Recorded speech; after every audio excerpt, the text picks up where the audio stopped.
மந்த குதிரைகள் ஒரு நாளைக்கு சராசரியாக 15 முதல் 20 அடி மட்டுமே நகரும்.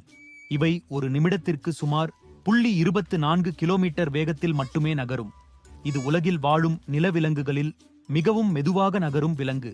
இவை பெரும்பாலும் மரங்களில் வாழ்கின்றன. தங்கள் வாழ்க்கையின் பெரும்பாலான நேரத்தை மரங்களில் தொங்கியவாறே கழிக்கின்றன. மந்த குதிரைகள் ஏறத்தாழ வாரத்திற்கு ஒரு முறை மட்டுமே நிலத்தில் இறங்கி மலத்தை கழிக்கின்றன.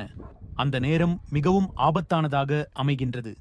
ஏனென்றால் அதுதான் அவைகள் பூமியில் இருக்கும் ஒரே நேரமாக இருக்கின்றது. அதனால் புலி, சிறுத்தைகள் போன்ற விலங்குகளால் எளிதாக தாக்கப்படலாம். இவைகளின் உடலில் பசுமை பூஞ்சைகள் வளர்கின்றன. இது அவைகளுக்கு பசுமையான தோற்றம் தருகிறது மற்றும் சூழலோடு கலந்து மறைவதற்கு துணையாக இருக்கிறது. நிலத்தில் மெதுவாக இருந்தாலும் நீரிலோ மிகவும் திறமையான நீந்துபவர்களாக இருக்கிறார்கள். இவை தங்கள் விரலை ஒட்டி வைப்பதால் நீரில் வேகமாக நகர முடியும்.